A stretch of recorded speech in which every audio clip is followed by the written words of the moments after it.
Doctor, acérquese, que no se vaya muy lejos. Póngase aquí al lado de las flores. Vamos a hacer una charla a dos voces, como he programado en la mañana de hoy. A dos voces, ¿qué quiere decir? De que vamos a ir interactuando el doctor John Caballero, que es residente de Medicina Interna de la Universidad Libre, y mi persona en esta charla en el cual vamos a hablar sobre las perlas. Si yo le preguntara a ustedes, ¿quién de ustedes tiene perlas? Seguramente me van a decir que sí, seguramente van a decir que no. Pero las perlas es algo precioso, es algo que debemos tener y que tenemos que saber que es importante.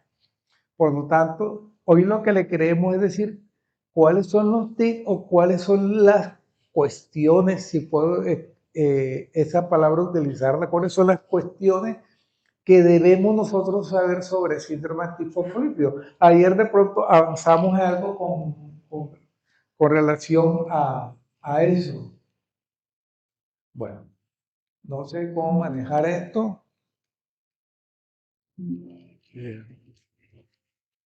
Ok, ya. Le colaboro, doctor, y le voy pasando. No sé bien. Ok, si quiere, si quiere, sí, si quiere pasando. A ver, por favor. Bueno, entonces no tenemos ningún tipo de declaración de interés en esta charla.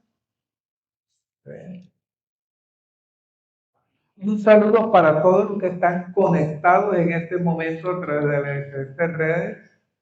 Sabemos que tenemos gente conectada de Argentina, Perú, Rusia, México y de cualquier país. Acá ya se hizo la presentación de mi persona, la presentación del doctor John Alexander Caballero Ríos. El contenido que vamos a tener es definición, epidemiología, perlas clínicas, mensajes para la práctica clínica y lo más importante, las preguntas de parte de ustedes. La que sigue.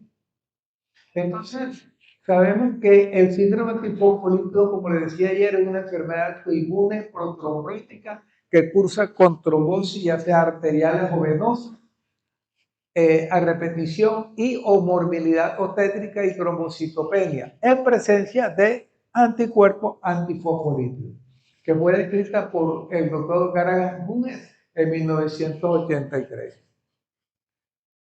Rápidamente, algo de epidemiología, los anticuerpos antifosfolípidos en la población sana, recuerden que pueden estar hasta un 5% dependiendo del estudio, que la incidencia es 5 casos por 100.000, que tiene una prevalencia entre 20 y 50 casos por 100.000, que la relación hombre-mujer es 1 a 3.5 y 100 1 a 7, o sea, es más frecuente la muerte en el hombre.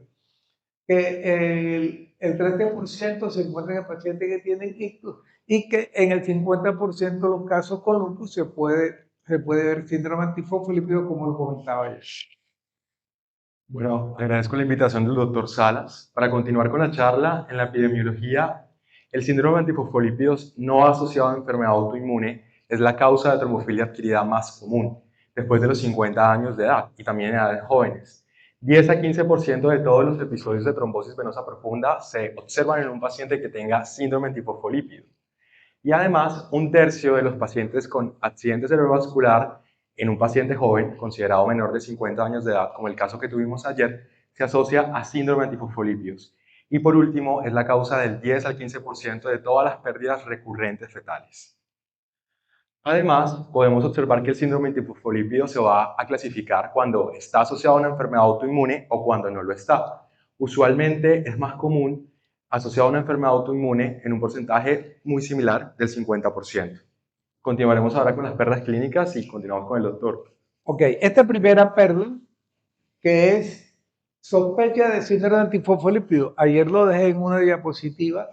¿Sí? ¿Qué análisis de laboratorio debemos solicitar? Entonces, los análisis que debemos solicitar están en la parte superior, la primera línea, que son el anticoagulante lúpico, la cardiolipina, anticardiolipina IgG, IgM, beta-2-glicoproteína, IgG e IgM. ¿Sí? No están indicados realizar otros exámenes que no están dentro del criterio clasificatorio, pero pueden ser de utilidad, como sabemos, estos mismos exámenes, pero no IgA, O sea, no IgM, IgA, sino, no IgM, IgG, sino IgA. Y eso se pueden hacer en laboratorios de referencia. Se deben repetir a las 12 semanas, excepto el anticoagulante lúpico. No se recomienda medir los anticoagulantes lúpicos cuando estamos haciendo la anticoagulación con antagonistas de la vitamina K, pero pueden hacerse los otros tipos de anticuerpos. Y no se recomienda seguimiento de niveles de de anticuerpos antifosfolípidos para definir terapéuticas. Eso es clave y más adelante lo vamos a ver en otra perla sobre terapéutica. Continuando con la segunda perla, tenemos que definir que los criterios clasificatorios de síndrome antifosfolípido fueron descritos por Sapor en 1999 y después con una modificación en la Convención de Sydney en 2006. Estos se van a clasificar y van a tener una característica cuando se hizo la validación de tener una sensibilidad del 71% con una especificidad del 98% e interesaba el hecho del valor predictivo positivo que alcanzaba un 95% y aún así no era despreciable el valor predictivo negativo. Todo esto se caracterizó presentando un paciente considerándose clasificado para síndrome antifosfolípido cuando presentaba un criterio clínico de un laboratorio, pero tenía la premisa de que las pruebas deberían de realizarse nuevamente a las 12 semanas. Además, estas características difieren un poco de la próxima perla que vamos a hablar y simplemente me voy a detener a leer los criterios clínicos. El primero es que exista un paciente que tenga una trombosis vascular, ya sea uno o más episodios, ya sea arterial o venoso o de vaso pequeño, y que esto no se deba a una asociación histológica en la cual haya inflamación. Además, que exista morbilidad durante el embarazo, descrita en los criterios de Sydney como una o más muertes de un feto normal sin alteraciones en su fisionomía menos de las 10 semanas de gestación con una morfología normal, que exista uno o más partos prematuros antes de la semana 34 en una paciente que presente eclampsia, preeclampsia o insuficiencia placentaria, o que existan 3 o más abortos espontáneos consecutivos antes de la semana 10 después de descartar otras causas. Asimismo, los criterios paraclínicos deben ser confirmados a las 12 semanas, como previamente lo describimos, y el primero va a ser el anticoagulante lípico, el anticoagulante anticardiolipina tipo IG o IgM medido por ELISA, ya sea superando el percentil 99 o con títulos medios o elevados cuando exista un valor superior a 40, o anticuerpos antidosglucoproteína I tipo IgM o IgG, con esto realizado por ELISA a títulos medios o elevados superando el percentil 99. Recordando que para poder cumplir los criterios debemos tener un criterio clínico y un criterio paraclínico. La tercera perla es en relación a cuáles son las otras manifestaciones y características a tener en cuenta en el diagnóstico, o sea, aquellas que no están incluidas dentro de estos criterios. Y tenemos los compromisos a nivel cardíaco, la disfunción valvular, la miocardiopatía, las vegetaciones valvulares, el hígado reticular, como vemos en esta foto, que es a veces un motivo de consulta, y aquellos que son juiciosos me han enviado pacientes para investigar síndrome antifosfolípido con única manifestación videoreticulares. Se hacen los exámenes y han salido positivos. Trombocitopenia, como le decía ayer, todo paciente que presente trombocitopenia es mandatorio mandarle a hacer todas las pruebas de los anticuerpos antifosfolípicos. Y ya eso se ha ido haciendo una voz a voz y ya muchas veces ya no lo envían con estos exámenes. Anemia hemolítica autoinmune también es un punto clave. No se le encuentra la causa o aparentemente no llega a un diagnóstico, hay que investigar síndrome antifosfolípico, artritis. Tenemos desde el punto neurológico, cefalea también. Los neurólogos ya, sobre todo cuando, por ejemplo, en la clínica del norte, donde tengo mucho tiempo trabajando y ya tenemos varios casos, los neurólogos cuando tienen una cefalea que no responde a los tratamientos, etcétera, generalmente me la envían y le comenzamos a hacer las pruebas y hemos encontrado más de un caso como manifestación la cefalea dentro del síndrome antifosfolípido y todo lo demás que vemos ahí. Importante saber lo que estamos hablando, los anticuerpos IgA anticardiolipina o anticuerpos IgA antibeta-glicoproteína lo podemos utilizar. ¿Cuándo lo debemos utilizar? Hay un concepto que es síndrome antifosfolípido cero negativo, que es aquel en el cual vamos a encontrar todos los exámenes que le estamos diciendo, la beta-glicoproteína, la cardiolipina, anticoagulante lúpico negativo. Es un concepto controversial, pero lo tenemos, es válido. Entonces, en esos casos tenemos que buscar la forma de hacer este tipo de anticuerpos. Bueno, continuando con la cuarta perla, quisimos traer los criterios actualizados clasificatorios del año 2022 de la ACR EULAR, que aún se encuentran en fase 2. Realmente la intención de estos criterios son novedosos, fueron liderados por la doctora Stefan Zulli, docente de medicina de la Universidad de Florenstein en Francia, y la clasificación como tal nos va a poder permitir no solamente evaluar los criterios clásicos que tenemos de Sapporo y Sydney, sino también poder agregar pacientes que tengan las manifestaciones relacionadas con la enfermedad, ya que como lo dijimos previamente y el doctor lo comentó, son hallazgos muy comunes que deben ser tenidos en cuenta para poder considerar un paciente con síndrome antifosfolípidos. Los criterios se van a caracterizar por tener dos dominios grandes, que van a ser los dominios clínicos y los criterios de laboratorio. Podemos observar similitudes con los criterios de Sapporo y Sydney, por ejemplo, la presencia de compromiso macrovascular, microvascular y el compromiso obstétrico, pero en este último va a diferir, que ya les voy a comentar cómo. Y en los criterios de laboratorio no solamente nos vamos a detener a ver pacientes que tengan los típicos anticuerpos antifosfolípidos o anticoagulante lúpico, sino que también agregan la presencia de un componente hematológico que observamos, casi el 30% de los pacientes con síndrome antifosfolípidos presentan trombocitopenia, y además hay un compromiso de válvulas cardíacas que puede ser en un 9% o una vegetación hasta en el 3%. Estos criterios tienen la intención de poder ofrecer una mayor sensibilidad para captar pacientes y también de ofrecer una mayor especificidad. La clasificación, y se va a considerar un paciente con síndrome antifosfolípido cuando va a tener más de 3 puntos en los dominios clínicos y más de 3 puntos en los dominios de laboratorio, que ya les voy a explicar cómo se realiza.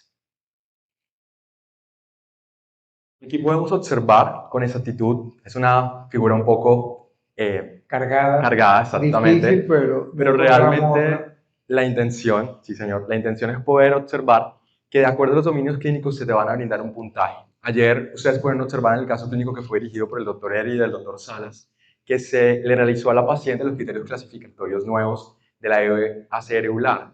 Por ejemplo, la paciente presentaba una trombosis arterial.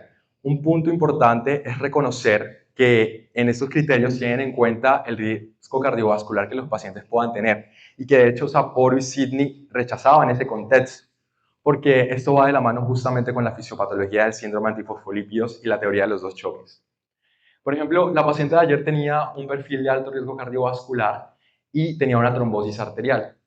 ¿Tenía compromiso microvascular? Sí, tenía la presencia de lívidos reticulares y a cabo de eso tenía un compromiso obstétrico asociado además a los dominios de laboratorio en los cuales observaba una positividad para los 3 anticuerpos antifosfolípidos solicitados y el anticoagulante lúpico, aunque en esa paciente no se alcanzó a confirmar posteriormente a las 12 semanas en el momento en el cual se le dio egreso de la paciente. Cuando se sumaban los criterios, dominios clínicos y de laboratorio, hacían más de 6 puntos, por lo cual la paciente también se consideraba como un síndrome antifosfolípido.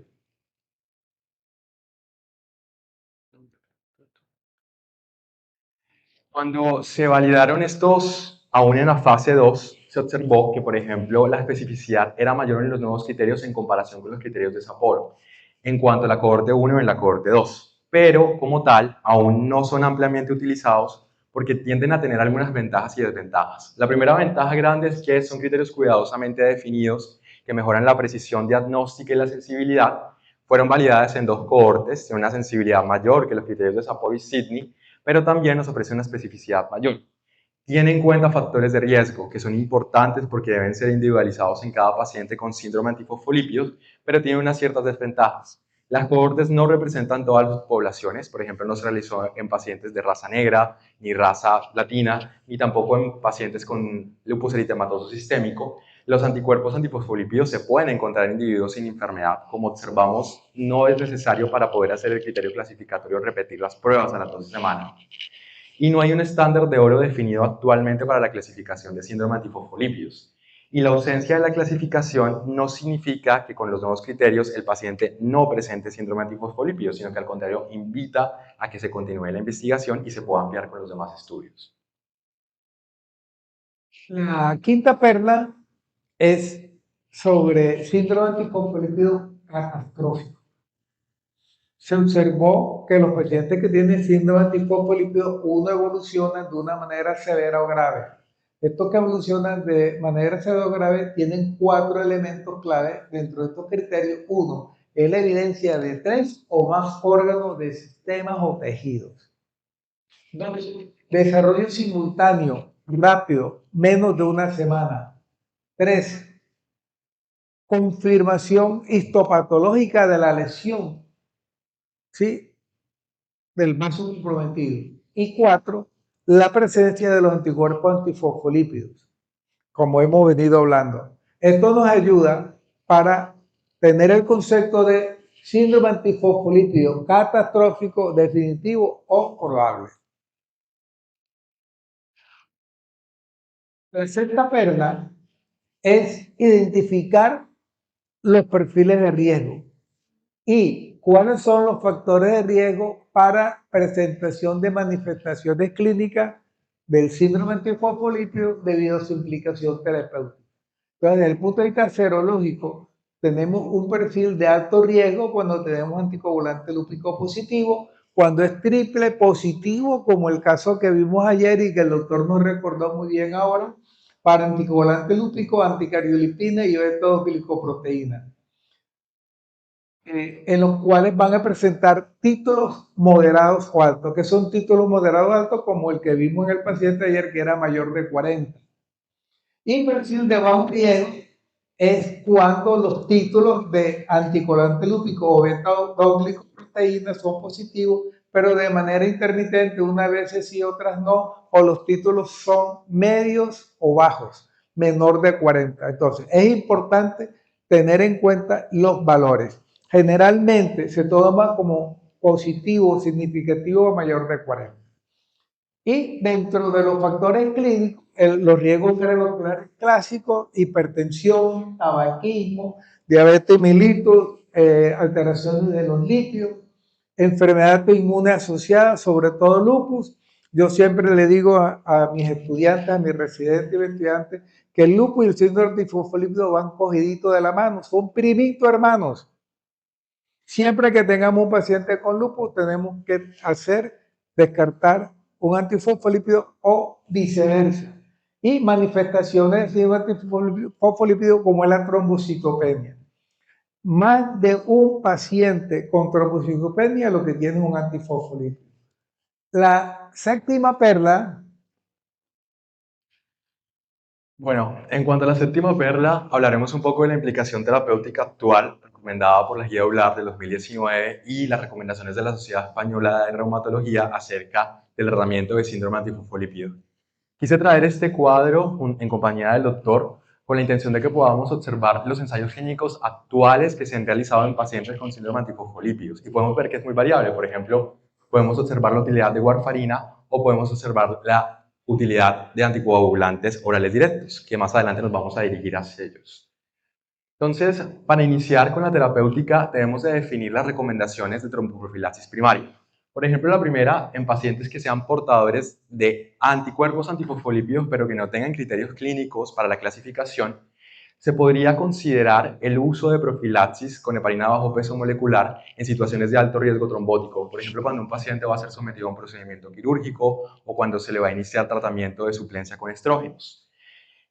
En los pacientes que tengan riesgo bajo, que ya lo comentó el doctor cuáles son, se podría utilizar solamente ácido acetilsalicílico si el paciente tiene factores de riesgo cardiovascular, es decir, es hipertenso, es diabético, o si el paciente presenta trombocitopenia, lupus eritematoso sistémico o se considera de riesgo alto pero aún no cumple criterios clasificatorios, se podría utilizar también una dosis baja de aspirina. Todo esto soportado en el ensayo A, que realmente lo único que quería ver era si realmente el ASA tenía utilidad en la trombosis recurrente en los pacientes que presentaban síndrome de fosfolípidos y tenían un evento cerebrovascular. Realmente, como tal, en este estudio no se encontró una utilidad favorable de la profilaxis primaria, ya que realmente cuando se hacía el hazard ratio, no había una significancia estadística ni tampoco un efecto beneficioso. Aún así, es recomendado actualmente por las guías de manejo. Continuamos con este ensayo en el cual era una cohorte en la cual se iba a evaluar si realmente el uso de aspirina tenía mejoría en la prevención de SARS recurrente, de una trombosis recurrente en los pacientes con síndrome antifosfolípidos. Cuando se observó la utilidad del ASA o el efecto del ASA para disminuir si era mejor para poder disminuir la recurrencia de trombosis arterial, pero no trombosis venosa. Y de hecho, cuando se hacía el análisis por subgrupos, la utilidad de ASA se veía mejor en pacientes que tenían lupus eritematoso sistémico o en pacientes que eran portadores asintomáticos que aún no cumplían criterios clasificatorios.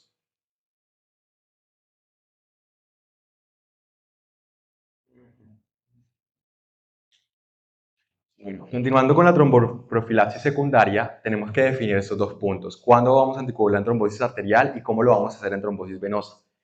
Si es un paciente con trombosis venosa, idealmente deberíamos iniciar anticoagulación con heparina bajo peso molecular y posteriormente continuar con antagonistas de la vitamina K como warfarina.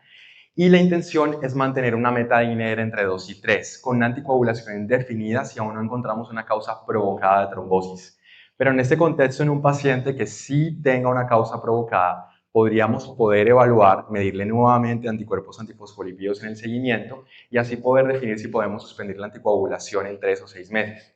Y en los pacientes que tengan trombosis arterial, la anticoagulación idealmente se debería hacer con antagonistas de la vitamina K, obteniendo una meta de INR entre 2 a 3.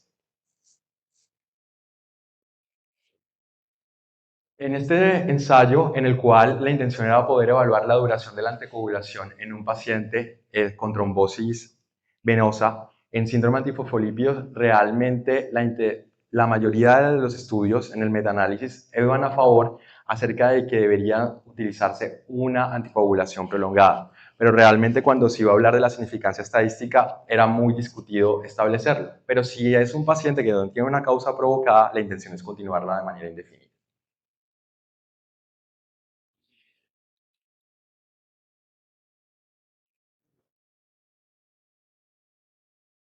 En cuanto a la recurrencia, en un paciente que tenga SAF, el síndrome de fosfolipídidos trombóticos, se podría utilizar o agregar ácido acetil salicílico, hidroxicloroquina o estatinas. No hay ensayos clínicos aleatorizados que nos confirmen esta situación y realmente son más recomendaciones de expertos y estudios observacionales. En la trombosis arterial recurrente se podría agregar ASA o también aumentar el nivel de INR en 3 a 4, pero realmente es muy discutido, ya que la equivalencia entre tener un INR entre 2 a 3 es muy similar en 3 a 4 para poder prevenir trombosis, pero aumenta el riesgo de hemorragia en pacientes que tengan un INR superior a 3. Y un dato y muy importante, se deben controlar estrictamente los factores de riesgo cardiovascular y las situaciones predisponentes, porque justamente eso es lo que nos va a dar la teoría del doble choque en la fisiopatología del síndrome antifosfolípido. Continuando con la octava perla, un punto importante es definir si vamos a utilizar anticoagulantes orales directos. Y por ejemplo, las recomendaciones de la URAR de 2019 y de la Guía Española del 2020 sí consideraban que el uso de anticoagulantes orales directos podría ser una opción terapéutica en pacientes que presentaran intolerancia a los inhibidores antagonistas de la vitamina K o que tenían dificultad para mantener el INR en un rango terapéutico con antagonistas de la vitamina K, recordando que los pacientes con síndrome antifosfolípidos usualmente tienen resistencia adquirida a la warfarina y solamente recomendaban su uso en pacientes que tuvieran trombosis venosa y perfil de bajo riesgo. Todo esto soportado en dos estudios que fueron publicados, el primero que es el RANS, que fue un ensayo clínico en el cual fue un estudio de no inferioridad en el que se quiso comparar la utilidad de warfarina o rivaroxaban en comparación con warfarina. Un ensayo clínico prospectivo abierto de no inferioridad, realmente no se observó ninguna trombosis en los dos grupos, pero la intención del estudio es que solamente se midió el porcentaje de activación de la trombina de las 42 semanas. y se consideraba que no existía inferioridad si ese porcentaje era inferior al 20%. Realmente el estudio no tuvo un poder estadístico adecuado y no alcanzó el umbral de no inferioridad, pero aún así fue una recomendación que fue incluida en estas guías para el año 2020. Posteriormente fueron descritos dos estudios más, que fue el RATS y el TRATS. Y, por ejemplo, en este ya se quiso observar pacientes que no solamente tuvieran anticoagulación con anticoagulantes orales directos en el grupo de trombosis venosa recurrente, sino también en trombosis arterial y en pacientes que fueran considerados con un perfil de alto riesgo. El estudio se tuvo que interrumpir prematuramente porque hubo un aumento en la incidencia de eventos de trombosis arteriales recurrentes y de sangrado en el grupo de Rivaroxaban. Y más adelante, en un estudio que también se realizó con apixaban, hubo la misma necesidad de poder suspenderlo. Entonces, a la actualidad, realmente se debe individualizar si vamos a utilizar anticoagulantes orales. La indicación es solamente hacerlo en pacientes que tengan un perfil de bajo riesgo y que tengan una trombosis venosa. De resto, realmente no debería de utilizarse. Ok, casi ya para terminar, nos faltan dos perlas. La novena es, ¿qué recomendaciones existen para el manejo de las complicaciones obstétricas relacionadas al síndrome antifosfolípido? Primero, embarazada, con un perfil de alto riesgo que le comenté brevemente, sin historia de trombosis ni complicaciones obstétricas, iniciar aspirina. Ácido acetilsalicílico, dosis baja, 100 miligramos día. Si tiene antecedentes de pérdida embrionaria y fetal, el uso de ASA más heparina de bajo peso molecular de manera profiláctica. 3. Si tiene historia de nacimiento antes de las 34 semanas por preeclampsia, eclampsia o insuficiencia placentaria, tratar con aspirina, 100 miligramos día y más heparina de bajo peso molecular de manera profiláctica. 4. Continuar la heparina de bajo peso molecular profiláctica por 6 semanas después del parto. Y esta es una pregunta frecuente que nos hacen a nosotros, doctor, después que yo tenga el parto, ¿cuánto tiempo más debo seguir aplicándome la heparina de bajo peso molecular? Y por último, quinto, mujeres con complicaciones obstétricas recurrentes, tratar con heparina de bajo peso molecular a dosis terapéutica y o adicionar hidroxicloroquina o bajas dosis de prednisona durante el primer trimestre.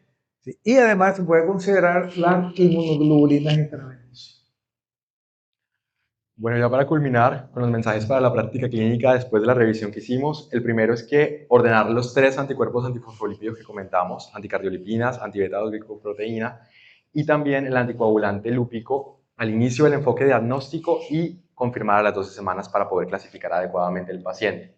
Se debe tener en cuenta las manifestaciones relacionadas no incluidas en los criterios clasificatorios, ya que nos harían aumentar la sospecha de un síndrome antifosfolípidos y deben ser tenidas en cuenta en el enfoque diagnóstico, ya que podrían tener una implicación terapéutica.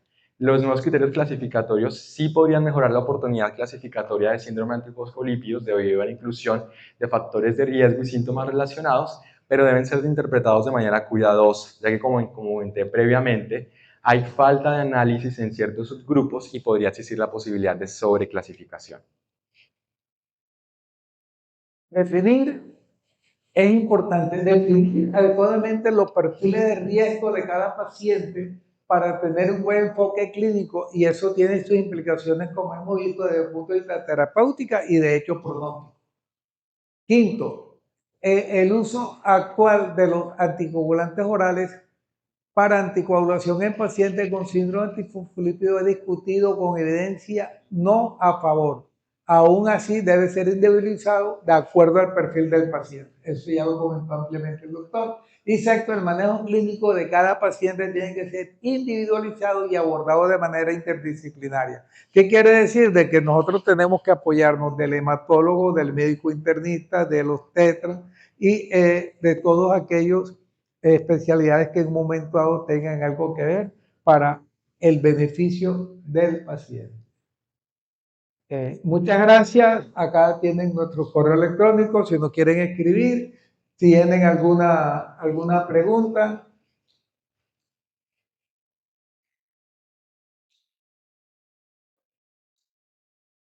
Ok.